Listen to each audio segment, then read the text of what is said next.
우리 같이 기도드리겠습니다. 고마우신 하나님 아버지 감사합니다. 예수님의 온전하신 대속을 통해 우리를 죄와 사망의 권세에서 건져 하나님과 화목하게 하시고 하나님의 영원한 자녀들로 불러주심을 감사합니다. 오늘도 주의 성실하신 사랑과 베푸신 은혜를 기억하고 감사함으로 주를 예배합니다. 주의 피공로만을 힘입어 나아온 주의 백성들에게 긍휼을 베풀어 주옵소서. 함께한 성도들이 주를 바라보고 깨어 주께 주목할 수 있도록 성령께서 이끌어 주옵소서. 사랑하는 성도들이 예배를 통해 우리 자신을 즐거이 주께 헌신하게 하옵소서. 주의 말씀과 성령을 통해 우리의 부족함이 무엇인지 깨닫게 하시고 우리가 왜 지속적으로 하나님의 말씀 앞에 우리 자신을 세워야 하는지 그 복음의 필요성을 우리로 깊이 인식하게 하시고 우리 삶에 합당한 모습들이 나타날 수 있도록 우리의 마음을 붙들어 주옵소서. 삶 속에서 주께 잡힌 바 된 그것을 우리도 붙잡으려고 힘쓰게 하옵소서. 우리 삶의 경건에 훈련이 있게 하시고 하나님을 경외하는 모습들이 더욱 구체적으로 드러나게 하옵소서. 우리의 삶이 복음의 가치관을 따라 죄를 멀리하며 살 수 있도록 우리의 마음을 주장하여 주옵소서. 불러 구원하여 주신 믿음의 가정들과 언약의 자녀들이 더욱 주를 구하게 하옵소서. 이 세대를 본받지 않도록 도우시고 이 세상의 것이 아니라 우리 주님과 주의 몸된 교회를 더욱 사랑할 수 있도록 주의 사랑과 은혜를 더욱 풍성히 알게 하옵소서. 우리 주위에 주께로 돌아와야 할 자들이 돌아올 수 있도록 역사하여 주옵소서. 주께서 그들을 강권적으로 이끌어 주사 주를 믿을 수 있도록 성령의 거듭남을 허락하여 주옵소서. 먼저 믿게 된 우리들은 믿음의 성숙함에 이를 수 있도록 도와주시고 더욱 주님을 가까이 할 수 있도록 우리의 마음을 붙들어 주옵소서. 여러 가지 삶의 어려움과 아픔과 고민과 또한 육신의 고통 중에 있는 성도들에게 힘을 더하시고 그 상황 속에서 선하신 주를 바라보며 믿음으로 살 수 있도록 도와주옵소서. 드려지는 예배를 통해 우리 주님이 모든 영광을 받으시고 함께한 주의 백성들이 오늘도 말씀과 성령으로 새롭게 될 수 있도록 인도하여 주옵소서. 모든 것을 주께 감사드리며 우리의 영원한 대제사장이 되시는 귀하신 예수님의 이름으로 기도합니다. 아멘.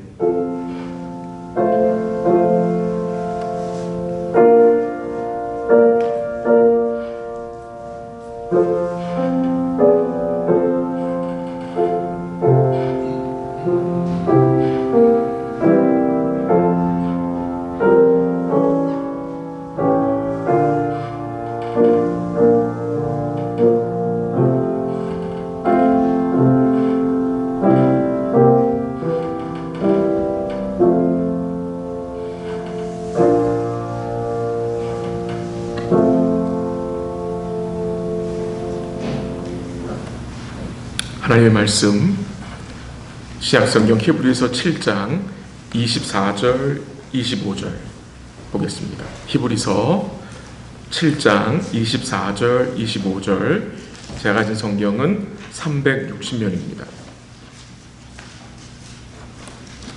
히브리서 7장 24절 25절 우리 함께 읽도록 하겠습니다. 7장 24절 다 같이 시작.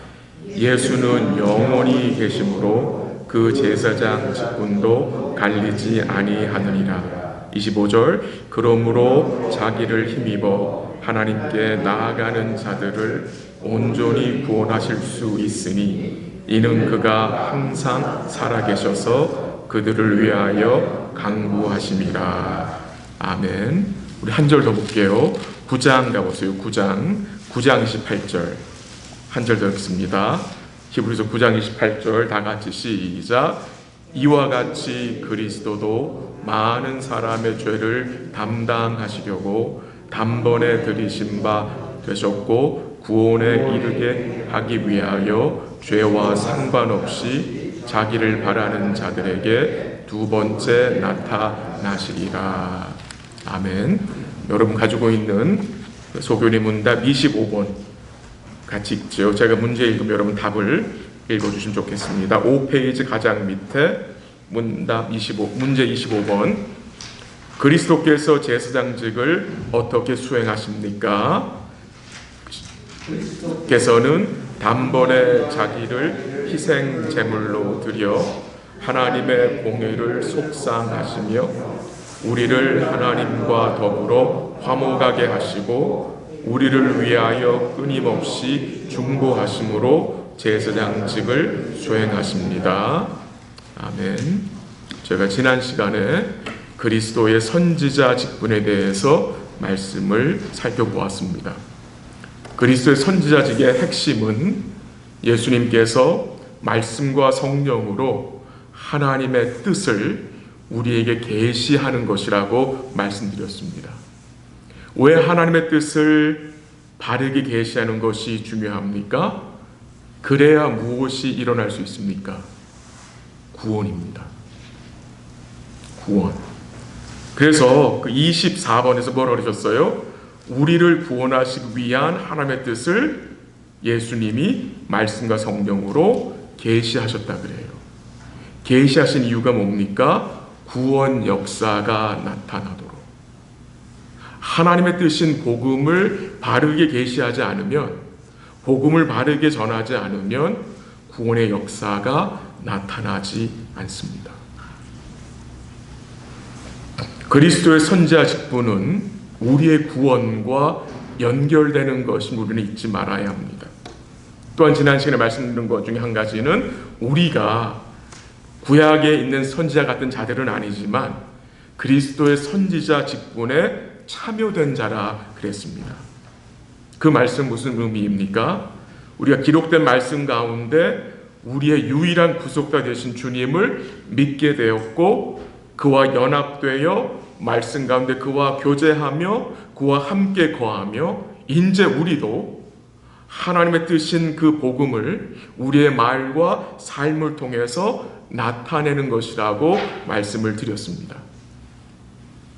오늘은 이제 그리스도의 제사장 직분입니다. 원래 계획은 왕직까지 커버하려고 하였으나 준비를 하다 보니까 이 제사장직에서 좀 다룰 내용이 많아서 왕직은 저희가 다음 화요일 날 그걸 다루도록 하겠습니다. 먼저 이 문답 25번을 제가 요약을 해드립니다. 그리스도께서 단번에 자기를 제물로 드림으로 나타난 세 가지 결과가 그 25번 답에 나오는데 그 세 가지는 무엇입니까? 첫 번째는 하나님의 공의를 속상하시며, 두 번째는 우리를 하나님과 더불어 화목하게 하시고, 그리고 세 번째는 우리를 위하여 끊임없이 중보 곧 간구하십니다. 세 가지 결과입니다. 그리스도가 단번에 자기를 제물로 드리심으로 나타난 세 가지 결과가 하나님의 공의를 속상하시고 우리로 하나님과 화목하게 하시고 그리스도 우리를 위해서 끊임없이 항상 살아서 간구하시는 것입니다. 오늘 내용을 좀 잘 이해하기 위해서 먼저 제가 구약의 선지자와 제사장의 차이점을 잠시 언급을 드립니다. 선지자와 제사장은 어떻게 우리가 다른 점이 무엇이라고 생각하십니까? 선지자는 하나님을 대표하는 자입니다. 그래서 하나님께 받은 말씀을 백성들에게 전달하고 선포하는 역할을 합니다. 그게 선지자의 역할입니다. 하나님을 대표해서. 제사장은요, 반대로 백성들을 대표하는 자입니다. 백성들을 대표해서 하나님께 백성들의 사정을 아뢰고 백성들을 위하여 간구하며 또한 하나님께 예물과 속죄 제사를 드리는 직분입니다. 히브리서 5장 1절에 보면 한번 들어보십시오. 대제사장마다 사람 가운데서 택한 자이므로 하나님이 속한 이를 사람을 위하여 예물과 속죄하는 제사를 드리게 한다라고 했습니다. 오늘 우리가 생각할 이 제사장의 직분은, 제사장은 하나님의 백성들을 대표합니다. 왜 대표합니까? 백성들이 스스로 하나님 앞에 나가요, 못 나가요? 못 나갑니다. 백성들 스스로 하나님 앞에 나아가 제사를 드리지 못하기 때문에 하나님과 백성들 사이에서 이 제사장이 이 중보자 역할을 하는 것입니다. 그럼 제사는 무엇입니까? 제사. 구약의 제사는 무엇입니까? 이런 내용들은 이미 우리 성도들 아는 내용이겠지만 복습한다는 생각으로 들어주시면 좋겠습니다. 제사는 사람의 죄를 동물에게 전가하여 그 동물이 사람의 죄를 담당하는 것입니다. 뭐가 보여지는 거죠?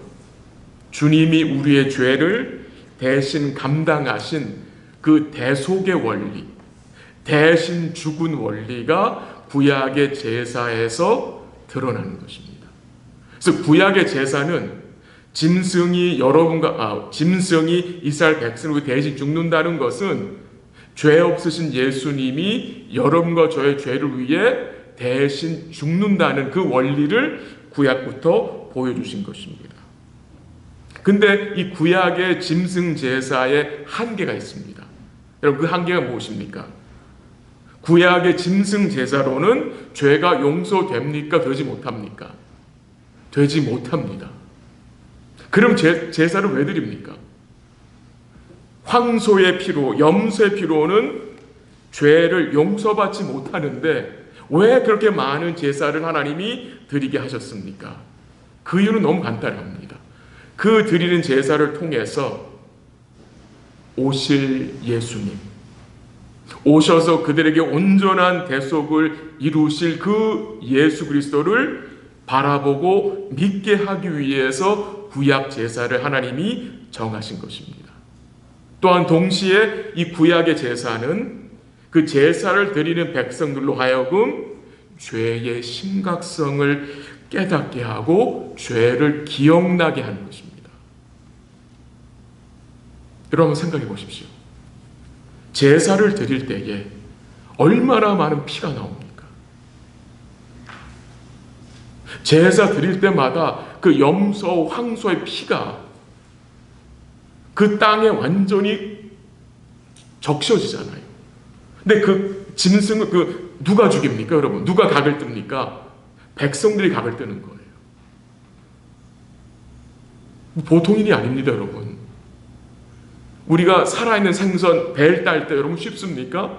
막 꼬리 치면 그거 너무 힘들더라고요. 잘 안 돼요. 그 살아있는 짐승을 잡는 거예요. 염소를 잡는 거예요. 황소를 잡는 거예요. 얼마나 그 황소가 소리를 지릅니까? 저는 어렸을 때 동네 아저씨들이 공터에서 개를 잡는데, 개를 보신다 그러면 개를 잡는데 그 개 잡는 소리가, 그 개가 죽으면 소리 지르는 그 소리가 아직까지 기억이 생생해요. 제사를 드림으로 이 백성이 뭘 깨닫게 됩니까? 그들의 죄의 심각성입니다. 나의 죄 때문에 이렇게 짐승이 죽는구나.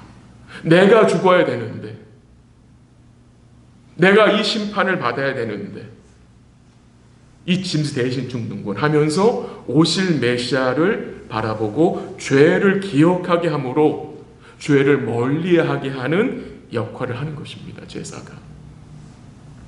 사실 이 제사는 세상 종교도 있잖아요. 근데 성경이 말하는 제사와 세상 종교의 제사는 본질적으로 다릅니다. 성경이 증거하는 제사는 하나님과 그의 백성과의 이 언약 관계 속에서 드려지는 것입니다. 하나님 이스라엘 백성들을 애굽 불러내시고 시내산에 데리고 와셔서 그 시내산에서 하나님 언약을 맺잖아요. 백성들을 뭐를 통해서? 피를 통해서요. 피를 통해서 언약을 맺습니다. 이스라엘 백성이 하나님께 범죄했을 때에 그 관계를 회복하기 위해서 뭐를 합니까? 동물을 잡아 그 피를 통해서 관계를 회복합니다. 그래서 이 제사를 올바로 드리기 위해서는 제사장과 대제사장뿐만 아니라 이스라엘 백성 모두가 이 제사에 대해서 바른 말씀을 알고 있어야 합니다. 왜 그렇습니까? 이 제사는 제사장과 대제사장만 하는 게 아니라 이스라엘 백성들이 그 제사에 능동적으로 참여되어 있기 때문입니다. 능동적으로. 한번 가볼까요? 여러분 아시는 말씀이겠지만 한번 레위기 한번 가보죠. 구약성경 레위기 한번 가보세요. 레위기 1장 한번 가보십시오. 레위기 1장 조금 긴데요. 그래도 한번 읽어보죠. 레위기 1장 1절에서 9절까지요. 교도갈게요. 레위기 1장 1절에서 9절 한 절씩 교도갑니다. 1장 1절 145면 여호와께서 회막에서 모세를 부르시고 그에게 말씀하여 이르시되 2절 시작 이스라엘 자손에게 말하여 이르라 너희 중에 누구든지 여호와께 예물을 드리려거든 가축 중에서 소나 양으로 예물을 드릴지니라 그 예물이 소의 번제면 흠없는 수컷으로 회막문에서 여호와 앞에 기쁘게 받으시도록 드릴지니라 그는 번제물의 머리에 안수할지니 그를 위하여 기쁘게 받으시되어 그를 위하여 속죄가 될 것이라. 그는 여호와 앞에서 그 수송아지를 잡을 것이요 아론의 자손 제사장들은 그 피를 가져다가 회막문 앞 제단 사방에 뿌릴 것이며 그는 또 그 번제물의 가죽을 벗기고 각을 뜰 것이요 제사장 아론의 자손들은 제단 위에 불을 붙이고 불 위에 나무를 벌려놓고 아론의 자손 제사장들은 그 뜬 각과 머리와 기름을 제단 위에 불 위에 있는 나무에 벌려 놓을 것이며 9절 같이 할게요. 그 내장과 정강이를 물로 씻을 것이요 제사장은 그 전부를 제단 위에서 불살라 번제를 드릴지니 이는 화제라 여호와께 향기로운 냄새니라. 아멘. 하나님이 모세를 부르셔가지고 제사에 대해서 말씀을 하세요. 가축 중에서 소나 양으로 예물을 드리라고 합니다. 희생 제물을 가져오라는 거죠. 왜 희생 제물이 필요합니까? 피가 요구되기 때문입니다. 출애굽 당시에도 유월절 어린 양의 피로 그 양을 잡아 그 피를 집 문설주에 바르고 임방에 발랐습니다. 그리고 그 피가 그의 백성들 위에 표적이 된다고 말씀하셨고 예수 하나님이 내가 그 피를 볼 때에 너희를 넘어가리니 재앙이 너에게 내려 멸하지 아니하겠다고 말씀하셨습니다. 그 보면요 4절 보세요. 그는 번제물의 머리에 안수할지. 거기서 그는 누굽니까? 그는 제사장이 아니고요 백성입니다. 제사장 앞에 희생 제물을 가지고 온 백성입니다. 그는 번제물의 머리에 뭐 한대요? 안수하라 하죠. 무슨 말입니까? 그 사람의 죄를 짐승에게 전가하는 것입니다. 전가. 그러니까 드려지는 그 제물이 그 제물을 바치는 사람과 동일시 되는 것입니다. 그리고 보세요. 6절 한번 보십시오. 5절. 그는 여호와 앞에서 그 수송아지를 모아요? 잡을 것이. 그가 누구예요? 제사장이 아닙니다. 제물을 가지고 온 백성입니다. 6절 보세요. 그는 또 그 번제물의 가죽을 벗기고 각을 뜰 것이요. 그 번제물의 껍데기를 벗기는 것이 제사장이 하는 일이 아닙니다. 백성이 하는 것입니다. 고기에 각을 뜨고 기름을 발라놓고 누가 하는 거예요? 백성들이 하는 것입니다. 우리는 생각하기에 이 제사에 대해서는 제사장과 대제사장이 다 인보브 돼가지고 다 하는 거고 백성이 옆에서 보는 거로 생각하는 게 그런 게 아니라 이 백성들이 이 제사에 굉장히 많이 참여되어 있다는 것입니다. 출애굽기에서는 이스라엘 출애굽할 때에 유월절 어린 양 피를 통해서 나오죠. 그리고 레위기에서 이제 이 희생 제물을 통해서 이 이스라엘 백성이 어떻게 하는 겁니까? 하나님께로 나아가는 것입니다. 출애굽, 구원도 어린 양의 피로, 구원받은 이스라엘 백성들이 이제 하나님의 성막으로, 하나님의 임재로 나아갈 때도 뭘 가지고 나가요? 그냥 못 나가죠. 피를 통해서. 피를 통해서. 우리가 예배 드릴 때마다 기도에 반복적으로 나오는 내용이 무엇입니까? 그리스도의 피공로를 의지하여 나온다는 말을 기도 속에 계속 포함하는 이유가 무엇입니까? 아는 내용이지만 다시 유만한다는 것입니다. 왜? 우리 스스로는 하나님 나아갈 수가 없어요. 오직 그리스도의 피공로를 통해서만 나아갈 수 있고 그 피공로를 의지해야 하나님께서 베푸신 긍휼을 받을 수 있기 때문에 그 피공로를 의지하여 나간다는 사실을 계속 뭐 하는 거예요? 반복적으로 언급하는 것입니다. 구약의 성도들이 어떻게 구원을 받았습니까? 구약 성도들이 제사를 드림으로 구원받은 것이 아니라 그 제사를 통해 오실 예수님을 믿음으로 구원받은 것입니다. 우리 몇 주 전에 생각한 내용이잖아요. 그리스도는 우리의 어떤 구속자? 유일한 구속자입니다. 유일한. 굉장히 중요한 겁니다. 구속자는 구약이나 신약이나 오직 예수 그리스도 뿐입니다. 그래서 제가 예를 들은 얘기지만 이미 아브라함이 어떻게 구원을 받았습니까?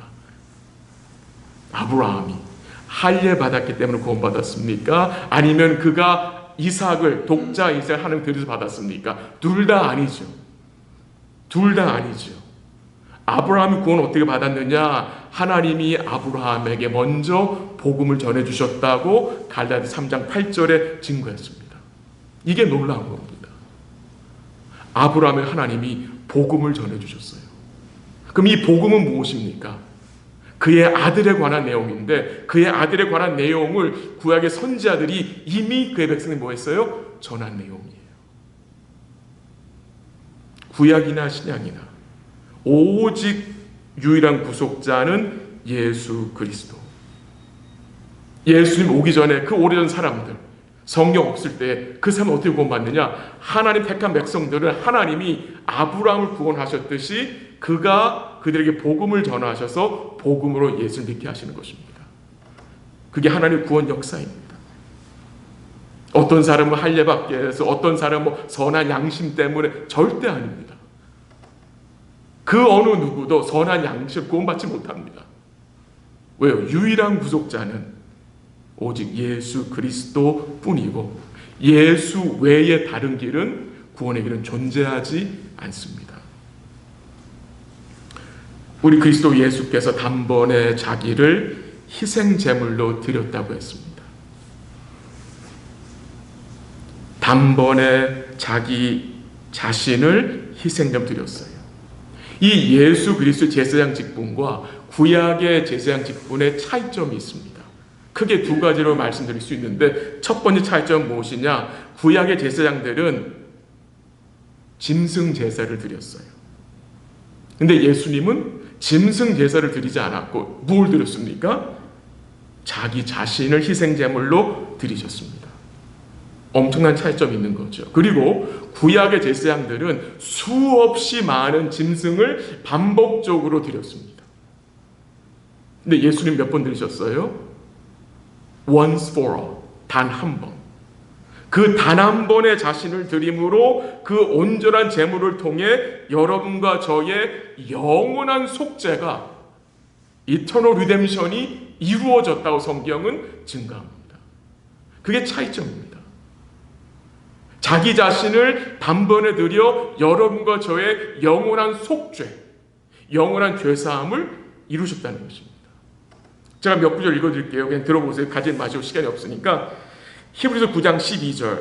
염소와 송아지의 피로 하지 아니하고 오직 자기의 피로 영원한 속죄를 이루사 단번에 하늘 성소로 들어가셨느니라 했습니다. 히브리서 9장 26절에 이제 자기를 단번에 제물로 드려 죄를 없이 하시려고 세상 끝에 나타나셨느니라.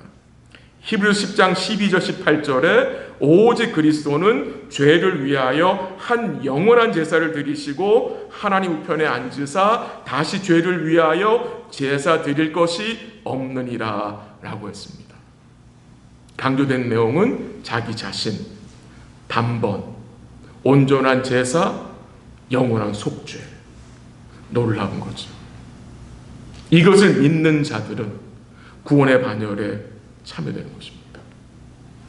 그리스도께서 이렇게 단번에 자기를 희생제물로 드리심으로 이루어진 결과가 오늘 문답 25번에 세 가지로 나온다고 했어요. 첫 번째는 뭐라 그랬습니까? 하나님의 공의를 뭐 하셨어요? 속상하셨느니라. 죄송하지만 제가 한자를 몰라요. 그래서 그 속상이란 한 단어를 제가 잘 몰라요. 그래서 그 한자를 제가 풀이해 드릴 수는 없고요. 한자를 몰라서. 그 대신 이 소교리 문답이 영어로 쓰여진 것을 번역한 거예요. 그래서 영어 소교리 문답을 봤더니 이 속상이란 단어가 satisfy, 만족시키다는 단어예요. 훨씬 쉽죠? 속상이라는 단어는 여러분 잘 개념이 안 들어오잖아요. 저도 개념이 안 들어와요. 근데 만족시키다는 건 우리가 알잖아요. 만족시키다. 그래서 그 영어 소교리 문답이 이렇게 나왔어요. To satisfy divine justice라고 했어요. 하나님의 공의를 만족시키셨다. 무엇이? 예수님이 자신을 단번에 드린 그 희생 제사가 하나님의 공의를 만족시키셨다. 이게 무슨 의미입니까, 여러분? 예수님의 희생 제물 된 것이 어떻게 하나님의 공의를 만족시켰다고 말하는 것입니까?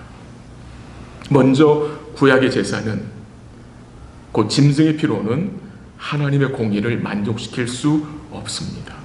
이것이 구약의 제사의 한계입니다. 짐승의 피로는 말씀드린 대로 우리의 죄를 대속할 수, 속죄할 수 없기 때문입니다. 짐승의 피로는 우리의 죄값을 치룰 수가 없다는 말입니다. 우리 공의로운 하나님은 우리가 지은 죄에 대한 죄값을 물으시는데 그 죄값은 짐승의 죄로 해결될 수가 없는 거예요. 오직 흠없고 점없는 제물 누굽니까? 그리스도께서 우리의 온전한 대속 제물이 되어 우리를 대신하여 죽으셨기 때문에 하나님의 공의가 만족된 것입니다. 그래서 베드로 사도가요, 베드로전서 1장 18절 19절 이렇게 쓴 거예요. 한번 들어보십시오. 너희가 알거니와 너희 조상이 물려준 헛된 행실에서 대속함을 받은 것은 은이나 금같이 없어질 것으로 된 것이 아니요 오직 흠없고 점없는 어린 양 같은 그리스도의 보배로운 피로 된 것이라. 대속함이 은과 금으로 된 것이 아니라 뭐로 됐다고요? 흠없고 점없는 그리스도의 보배로운 피로 됐다고. 왜? 그 피가 우리의 죄값을 뭐 한 거예요? 지불한 것입니다. 그래서 하나님의 공의가 뭐예요? 만족된 것입니다. 두 번째로 그리스도가 자신의 몸을 희생감 드린 것은 그 결과로 여러분과 제가 하나님과 더불어 어떻게 됐어요? 화목하게 되었습니다. 화목하게 되었습니다. 무슨 말입니까? 그리스도의 온전한 대속을 통해서 여러분과 저의 죄가 사함 받았기에 이제 하나님과 우리 관계에 영원한 뭐가 생겼어요? 화목이 이루어진 거예요. Peace with God. 하나님과 저희 사이에 화목한 관계가 이루어진 거예요. 그것을 구원이라고 부릅니다. 로마서 5장 10절 11절에 보면 이런 말씀을 들어보십시오. 그의 아들의 죽으심으로 말미암아 하나님과 화목하게 되었은즉 이제 하나님 안에서 즐거워한다라고 증거하고 있는 것입니다. 그리스도의 대속의 피로 하나님의 공의가 만족되었기에 이제 하나님이 우리를 하나님의 영원한 자녀로 뭐 하신 거예요? 받아주신 것입니다. 하나님 영원한 자녀로. 여러분, 이 신분이 다시 바뀔 수 있습니까? 우리가 죄를 지면 우리가 하나님 아들 된 그 신분이 바뀌어질 수 있나요? 이거는 영원히 바뀔 수 없는 신분이에요. 왜 그렇습니까? 우리가 이룬 게 아니라 그리스도의 온전한 대속을 통해서 이루어진 거기 때문에 이 하나님의 아들 된 신분은 영원한 신분입니다. 여러분, 하나님의 아들들이, 하나님의 자녀들이 누리는 그 영적 특권이 여러분 어떤 특권입니까? 하나님 아버지 영원한 사랑의 관계에 있지요. 우리 주님의 인도와 보호를 받지요. 그 주님이 우리의 주인이 되시고 주님이 되시지요. 우리의 기도를 응답하시고 여러분과 저에게 조카들을 함께 하시며 우리를 인도하시는 그 인도와 사랑이 여러분 저게 뭐 한 겁니까? 보장되어 있는 거잖아요. 세 번째는 우리를 위하여 뭐 합니까? 예수님이 끊임없이 중보, 간구하십니다. 간구. 단번에 그리스도 십자가의 죽으심으로 온전한 속죄를 이루신 그리스도께서 부활 승천하시어 하나님 우편에 지금 앉으사 쉬고 계신 것이 아니라 여러분과 저를 위해 뭐 하세요? 중보하세요. 간구하고 계시는 거예요. 우리 예수 그리스도의 지상 사역은, 이 땅에서의 사역은 어떤 사역이었어요? 온전한 속죄를 이루시는 사역. 그리고 지금 그리스도의 천국 사역은 무엇입니까? 그리스도의 중보 사역입니다. 그리스도의 중보 사역. 우리 그리스도 예수는 자신이 이루신 대속을 근거하여 하나님 앞에서 우리 죄를 디펜스 하시고 변호하시는 중보 사역을 감당하십니다. 그래서 사도 요한은 뭐라고 말씀하셨어요? 그리스도는 하나님 앞에서 우리를 위한 의로운 대언자라고 증거했어요. 우리의 속죄 사역을 이루신 주님은 현재 우리의 부족함과 연약함과 죄까지도 불쌍히 여기신 뭐 하세요? 돕고 우리를 위해서 뭐 하세요? 간구하시는 거예요. 이 놀라운 축복입니다. 우린 별 상관 안 하죠. 그리스도의 중보를. 이 사역은 너무나 귀한 사역이에요. 주님이 잡히시기 전에 시몬 베드로를 위해서 뭐 하셨어요? 간구하셨어요. 간구하셨어요. 예수님은 베드로가 자기를 부인할 것을 아시고 사탄이 이 베드로를 참소할 것을 아시고 베드로를 위해 뭐 하셨어요? 기도하신다고 말씀하셨어요. 그 주님의 간구의 결과로 어떤 일이 벌어집니까? 사단의 참소를 막으시고 또한 낙심한 베드로의 믿음이 완전히 떨어지지 않도록 은혜를 베푸시는 거예요. 그게 주의 중보하심의 결과입니다. 결국 주의 그 중보가, 주의 간구가 베드로를 뭐예요? 다시 세우는 거예요. 다시 회복해서 주의 사도로 뭐 하셨어요? 사용하시는 거잖아요.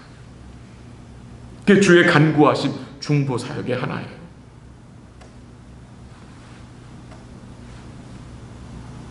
그래서 이 그리스도의 제사장 직분은 속죄, 대속이죠.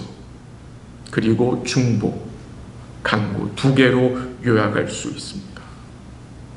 우리는 보통 그리스도의 속죄, 그리스도의 대속에 대해서는 잘 알고 있지만 그리스도의 중보 사역에 대해서는 조금 부족히 알고 별 생각을 하지 않는 것 같으나 이 두 가지가 모두 중요한 것입니다. 우리 함께 한 구절 가볼게요. 로마서 가봅니다. 로마서 8장 34절. 신약성이 250면입니다. 로마서 8장 34절. 로마서 8장 34절. 250면 같이 한번 읽어볼까요? 시작. 누가 정죄하리요? 죽으실 뿐 아니라 다시 살아나신 이는 그리스도 예수시니 그는 하나님 우편에 계신 자요 위하여 간구하시는 자시니라. 아멘. 뭐가 증거됩니까? 그는 죽으실 뿐 아니라, 대속을 말하죠. 그리스도의 대속. 부활하셨고 하는 우편에 앉으셨고 그 다음에 거기서 끝나는 것이 아니라 우리를 위해 뭐 하신다고요? 간구하시는 자라고 증거합니다. 간구하시는 자. 간구하시는 자. 우리의 구원은 그리스도의 대속과 그리스도의 중보고 간구하심을 통해서 온전히 완성되어집니다. 오늘 본문 같이 읽어드리니까 한번 다시 읽어드릴게요. 한번 들어보십시오. 히브리서 7장 24절 25절 한번 다시 읽어드립니다. 예수는 영원히 계심으로 그 제사장 직분도 갈리지 아니하느니라. 그러므로 자기를 힘입어 하나님께 나아가는 자들은 온전히 구원하실 수 있으니 이는 그가 항상 살아계셔서 그들을 위하여 간구하심이라. 우리 사랑하는 성도 여러분, 우리가 죄에 빠질 때가 있습니다. 그런데 그 죄에 완전히 빠지지 않고 죄를 범하여도 다시 회개함으로 하나님께 나아갈 수 있는 것은 그리스도의 대속과 간구하심의 결과임을 여러분 잊지 마셔야 합니다. 그리스도의 간구하심이 없으면 우리가 죄에 빠져서 돌이킬 수가 없습니다. 빠져나올 수가 없어요. 그 간구하심 때문에 죄에 완전히 빠지지 않는 것이고 죄를 범한다 할지라도 다시 돌이킬 수 있는 은혜가 바로 이 그리스도의 간구하심의 은혜를 통해서 우리에게 임하는 것입니다. 그리스도의 사랑과 은혜 그리고 그의 대속과 간구가 있기에 우리가 하나님의 백성으로 뭐 할 수 있는 것입니까? 부족하지만 연약하지만 살아갈 수 있는 것입니다. 말씀을 정리해 봅니다. 인간은 처음 창조되었을 때에 하나님의 형상으로 거룩하게 창조되었다고 했습니다. 거룩하게. 이 거룩하게 창조되었다는 말은 하나님이 아담과 하와에게 무슨 직분을 줬다는 말입니까? 제사장 직분을 주었다는 말입니다. 제사장 직분.